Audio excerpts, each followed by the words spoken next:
Hello दोस्तों, तो आपका स्वागत है फिर से एक नए फ़िल्म में।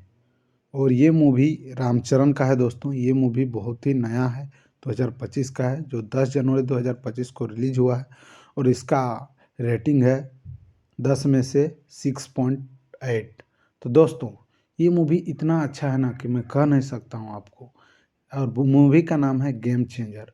दोस्तों, इस मूवी को देखने के बाद आपको लगेगा ना कि पॉलिटिकल करियर में एक आईएएस का क्या रोल रहता है और एक जनता का क्या वैल्यू रहता है, उस चीज़ को समझाया गया है दोस्तों। तो दोस्तों, ये मूवी शुरू होता है कि आंध्र प्रदेश का एक सीएम रहता है जिसका नाम वही सत्यवती करके रहता है, सत्यमूर्ति। ठीक है। तो वो सपना में किसी औरत और एक बच्चे को देखता है, जिसके कारण वो अचानक डर के उठ जाता है और वो हॉस्पिटल चल जाता है। उसके बाद एक तरफ ट्रेन में हमारे राम राम जी, मतलब नाम वहाँ पर राम है इसका। तो वो क्या करता है, राम ट्रेन में सफ़र कर रहा था, उसको मारने के लिए कुछ गुंडे आते हैं। लेकिन वो गुंडे बोलते हैं कि ये आईएएस है। फिर बाद में एक गुंडा बोलता है कि ये पहले आईपीएस था, अभी अभी आईएएस बना है, आप 5 लोगों के साथ क्यों मारने गए। तो वहाँ उन लोग को धूल चटा देता है रामचरण।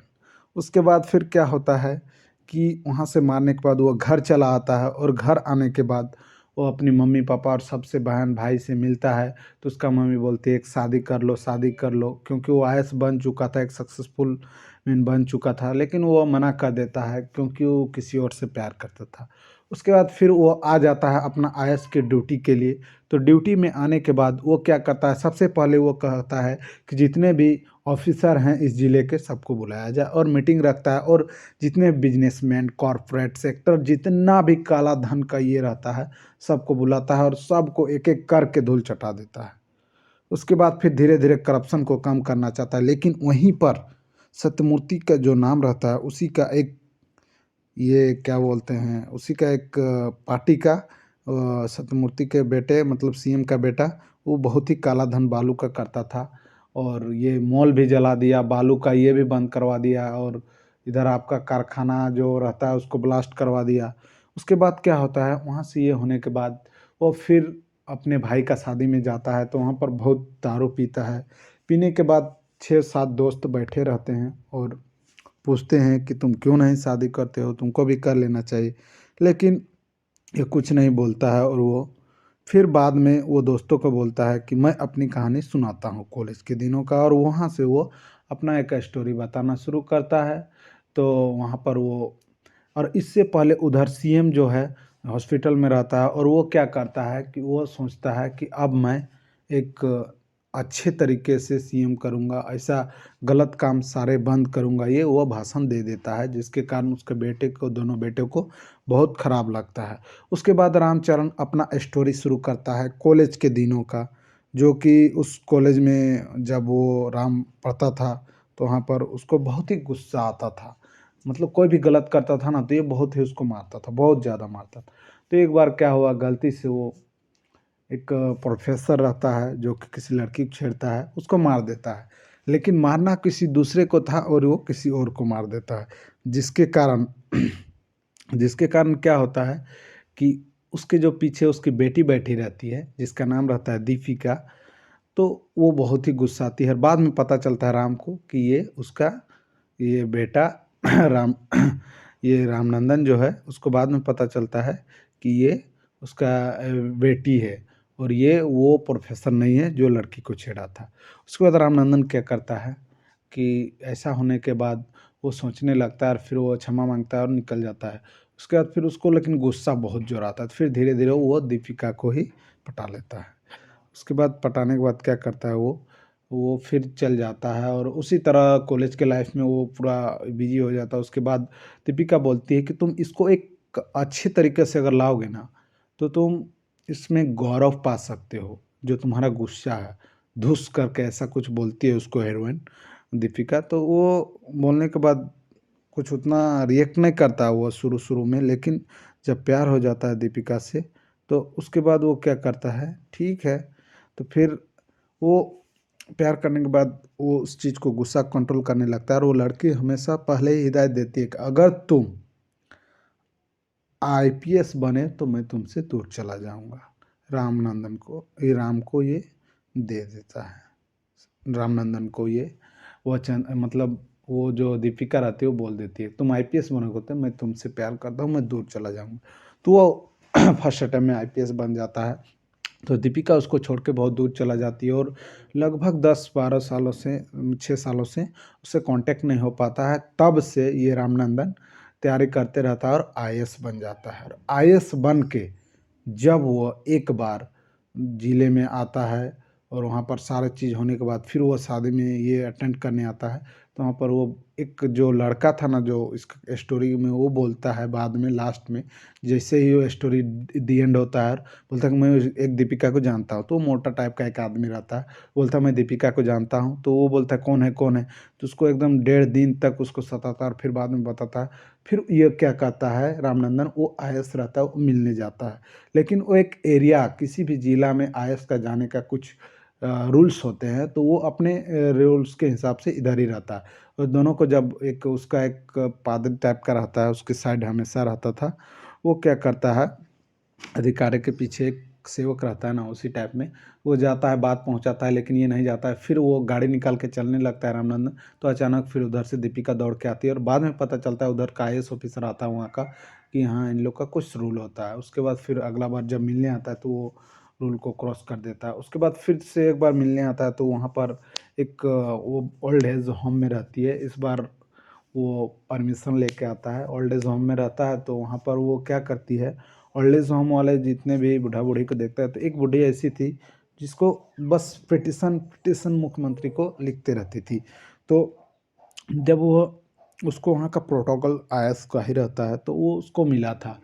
तो वहाँ पर दीपिका बोलते ठीक है तो मैं भी आऊँगा। तो वो बोल के वो जो सत्यमूर्ति रहता है आंध्र प्रदेश का सीएम, उससे मिलने आ जाता है। वहाँ पर अचानक वो महिला बोल पड़ती है, सत्यमूर्ति करके जोर से चिल्लाने लगती है।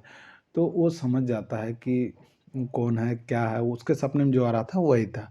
उसके बाद फिर बाद में पता चलता है तो फिर उसको फिर से हार्ट अटैक आ जाता है, फिर हॉस्पिटल चल जाता है और वहाँ पर बहुत लफड़ा होता है। हॉस्पिटल जाने के बाद फिर क्या होता है कि इसके सारे जो बेटे रहता है, इसका इलीगल धंधा सब बंद हुआ रहता है।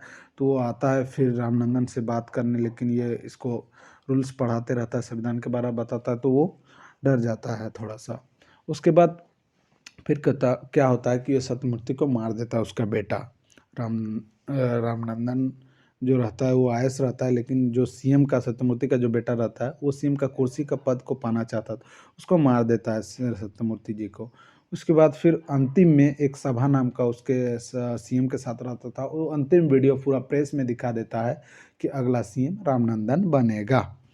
तो फिर रामनंदन सीएम के लिए जाता है, तो वहाँ पर फिर क्या होता है कि उसको धमकी दे देता है ये जो सत्यमूर्ति का बेटा रहता है कि तुम नहीं बन सकते हो, क्योंकि तुम्हारे सस्पेंस ऑर्डर आए हुए हैं, तो उसको रिमूव करोगे तब। तो ऐसे में बहुत सारे उसके आईएएस उसको सपोर्ट करते हैं, जिससे वो सस्पेंशन लेटर जो रहता है उस सस्पेंशन लेटर को रिमूव करना रहता है, तभी जाकर वो इस्तीफा दे के सीएम बन सकता है। लेकिन जैसे ही ये बात बोलता है तो वो बोल देता है रामनंदन कि मैं सीएम नहीं बनूंगा, तुम ही बनो। वो उसके सत्यमूर्ति के बेटे को बना देता है। लेकिन जब वो अगला बार आईएएस बनकर आता है तो इलेक्शन ऑफिसर के रूप में आता है और वही 3-4 महीना कार्यकाल बचा हुआ रहता है इलेक्शन होने के लिए। तो ये वो पहले से ही इलेक्शन का ये कर देता है, तो उसको निकम्बा सीएम कहना शुरू कर देता है रामनंदन, जिसके कारण उसको बहुत गुस्सा आने लगता है, तोड़ फोड़ मचाने लगता है। उसके बाद फिर वो अकेले अकेले रामनंदन क्या करता है, आईएएस रहता है, लड़ाई उड़ाई करता है। फिर उसको बाद में लड़ते लड़ते पता चलता है कि यही सीएम है। तो फिर वो होने के बाद फिर धीरे धीरे इलेक्शन का जितना भी वोटर लोग रहता है उन लोग को ये सीएम का जो बेटा रहता है वो सारे पैसे बांट देता है। तो ये सब लोगों को समझाता है कि 2000 में क्या होगा, एक ही बार तो मिलता है, 20,000 मांगो उसके बाद दूसरा को वोट दो, ऐसा करके वो समझाता है। क्योंकि आज तुम 2000 मांग रहे हो तो रेट बढ़ेगा, फिर 20,000 मांगोगे तो उसका रेट चौगुना हो जाएगा, इससे समझाता है और पब्लिक समझ भी जाती है। उसके बाद वो क्या करता है कि जब ये चीज़ जानने के बाद वो सभा को पूछता है कि मुझे क्यों बनाया गया सीएम। तो फिर वो बताता है अब उसका रियलिटी अपन्ना, अपन्ना उसका पिताजी का नाम था, ठीक है। तो वो अपन्ना और पार्वती उसकी मम्मी का नाम। अब चले जाते हैं, ये स्टोरी अब ये जो मूवी है अब गाँव में पहुँच गया, रामनंदन का गाँव में। जब उसका पिताजी रहता था साथ में, तो ये जो सीएम है ना उसी के पिताजी के साथ रहता था। और ये जो अभ्युत करके जो पार्टी शुरू हुआ था, वो उसी का पिताजी शुरू किया था बिना पैसा का। लेकिन इन लोग पैसा के लालच में आके उस गाँव को तहस-नहस करके इस जो अपन्ना रहता है उसको मार देता है ये लोग, और इन लोग सीएम की कुर्सी में बैठ जाता है, और लालच के कारण लोग बहुत सारा गलत काम करता है। उसके बाद क्या होता है कि इलेक्शन कमीशन में ये आता है, उसके बाद वो जानने के बाद बोलता है कि तुमने ये चीज़ क्यों छुपाया। फिर ये जब कोर्ट में वहाँ पर इलेक्शन कमीशन में जब सब चीज़ फाइनल हो जाता है, जब जाता है तो वहाँ पर वो बोलता है कि तुम्हारा असली माता पिता ये नहीं है, उसको जो सीएम का बेटा रहा है वो लेके बता देता है। तो फिर ये इसी तरह में इसका जो मम्मी रहती है पार्वती, वो प्रणाम करता है मम्मी को, फिर वो बोलती है ठीक है ना, फिर वो जाके मर जाती है किसी एसिड में, तो उसका कुछ नहीं बचता है। फिर उसके बाद क्या होता है कि ये अकेले पूरा इलेक्शन करवाता है, लेकिन इलेक्शन में भी ये जो सीएम का बेटा रहता है ये भी एक कंडीशन डाल देता है कि वो फर्जी वोट डालना शुरू कर देता है, क्योंकि वो एक बूथ को उड़ा चुका था। अब उड़ाने के बाद ऐसा होता है कि वो उड़ाने के बाद जो रामनंदन है वो डर जाता है। उसके बाद डरने के बाद क्या होता है कि इस तरह डर देखकर वो सोचने लगता है क्या किया जाए। तो वो उसने क्या किया कि जो नाखून में दिया जाता है ना जो केमिकल, उसमें ही केमिकल मिला दिया, और जितने भी उसके वोटर थे वो पकड़ा गए। उसके बाद क्या, सबको अरेस्ट कर लिया गया। उसके बाद जब वोट का गिनती होने लगा तो वो पुलिस को हटा दिया और अकेले लड़ाई किया पूरा अंतिम तक। उसके बाद लास्ट में कुछ 25 मशीनें टूटा इलेक्शन का, जिसमें 2-2 हज़ार करके वोट था, तो उसको उसी को मिला। और इन्होंने क्या किया था, रामनंदन का जो सीएम के साथ रहता था सभा, वो एक नया पार्टी प्रजा करके अभिन्न पार्टी शुरू किया था, और वो उसमें जीत चुका था। उसके बाद इसी तरह में पूरा जो मूवी होता है ख़त्म हो जाता है दोस्तों। तो दोस्तों हम लोग को यहाँ पर बहुत बड़ा सीख मिलता है इस मूवी के माध्यम से। ये तो घटना आंध्र प्रदेश का हुआ ही होगा, जैसा इस मूवी में बताया है, लमसम सही होगा तभी तो ये बनाया गया है। तो दोस्तों अभी ऐसा देश का लमसम जगह पर, देश का क्या पूरा राज्य का हर एक राज्य में ऐसे ही स्थिति है लगभग। तो उसको देखिए एक आईएएस ऑफिसर क्या कर सकता है एक पॉलिटिकल लीडर के ऊपर।